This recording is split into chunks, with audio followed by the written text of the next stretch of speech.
point isolation stalls. They might just be the weirdest kind of stall that I've ever encountered in my poi journey, but I happen to use them a lot, so we're going to talk about them today. Drex here from Drex Factor Poi, connecting you with your body and brain through poi spinning and flow arts, and today we're going to highlight a very, very strange trick. That's right, we're talking about point isolation stalls. Before we dive in, I just want to give a quick shout out to the friends of the channel. Big thanks to Dark Monk, Flow DNA, Flow Fests, Flow Toys, Pyroterra Light Toys, Spinballs, and Ultrapoi for helping to make the videos on this channel possible.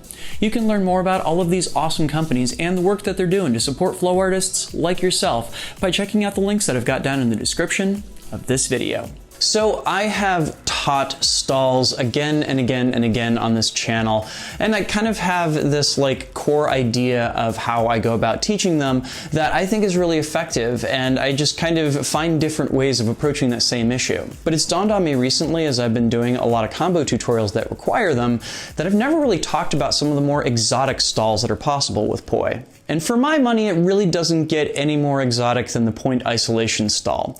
It's one of those things that looks like it shouldn't work, and yet the physics for it are just as sound as they are for any other stall. But that's also going to mean that we're going to have to do a little bit of background, because in order to have point isolation stalls, we also need to have point isolations. So let's have a quick chat about those. Point isolations happen when we basically flip the script.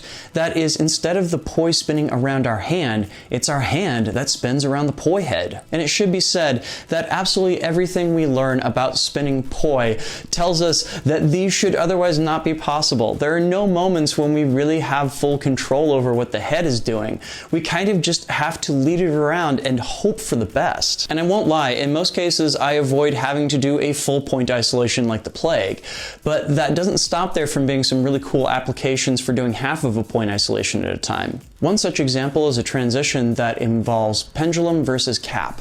I'll use a really quick point isolation across the top in conjunction with switching that pendulum to a static spin to make something that really pops and jumps across the top of the trick. And technically, you don't even have to know how to do even half of a point isolation in order to do a point isolation stall.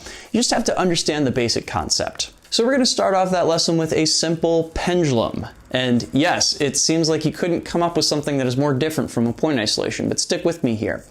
Now, something really special happens when you get that poi up to either side of the pendulum. Namely, there's a point where the acceleration of it going upwards and the acceleration due to gravity cancel each other out. That's the moment when the poi head just kind of hangs in space for a half a second before it drops back down to the other side of the pendulum, right? Now, this moment is really important to us because it means we can take advantage of that.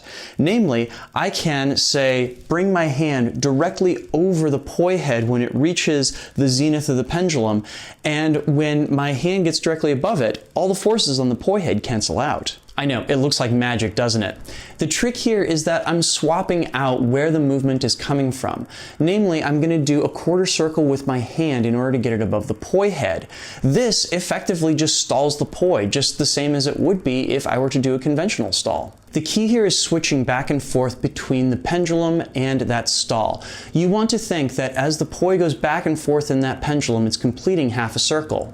When it reaches the edge of the pendulum, your hand then has to perform a quarter of a circle around it. And when it reaches the end of that, well, all the forces on that poi head cancel out and it will just stay there. The trick here is that you want to keep the tether taut as you're bringing your hand above the poi head. This is what ultimately both makes the trick pop, as well as make sure that there's no awkward things that'll happen, like say if you just move your hand straight out and the poi head drops like that. It's really a matter of making sure that the poi head has absolutely no room to move in space as your hand gets above it. Think that your hand has to reach up and to the side in order to get there. It's really tracing out a quarter of a circle in order to get into that position. And yep, you guessed it, that quarter circle where you're moving your hand above the poi head is a point isolation. How about that? So aside from simply moving a single poi back and forth between those pendulums and point isolation stalls, another drill that I'm really fond of involves having the two hands work in series like this, stacking up right-left and then stacking them down left-right, going from side to side across your body. Another great combo involves simply having the poi in together opposites, doing pendulums back and forth, out and in, and then using those point isolation stalls to bring them together along your center line. The symmetry of this one feels really satisfying, and the timing of it is pretty intuitive. So me personally, I find places where I can stick this point isolation all the time. For example, if I'm doing horizontal stacking like this, there's that moment, boom, right there in the middle, where I can take those point isolations up and stop in the middle of the trick. In addition, when I'm performing, say, in-spin flowers, there's that nice pedal where the two poi are pointing towards each other in the center, and that makes a great moment to switch back into those point isolation stalls as well. Plus which, if I'm coming from a position where I already have the poi stalled along my center line or to either side like this and everything, those point isolations become a great way to get out of it and kind of have like a little reveal with my head poking out and everything, yeah? I think it looks pretty cool. And I'm willing to bet that now that I've explained the basic techniques of these to you, you're going to start noticing them in my spinning a lot. So keep your eyes peeled, especially in my flow sessions. I really, really like pulling these out at odd times. Cool, so this isn't the longest lesson in the world, but I'm hoping that it does some work to kind of demystify the idea of both point isolations and point isolation stalls. If you got anything out of this video, please make sure to like, comment, share, and subscribe, both to help other people find this video as well as help my channel grow.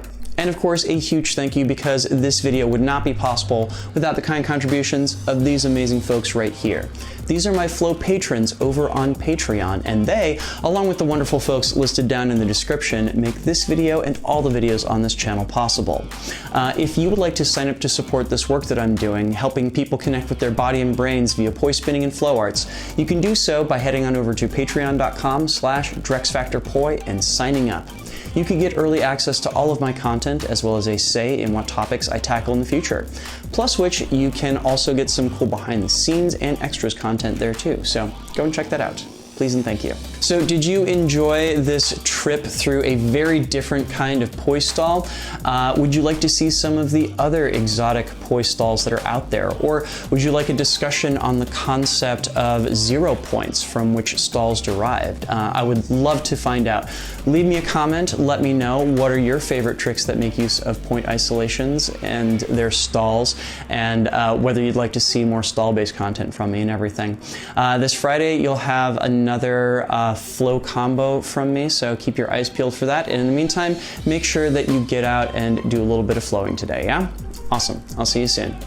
Peace.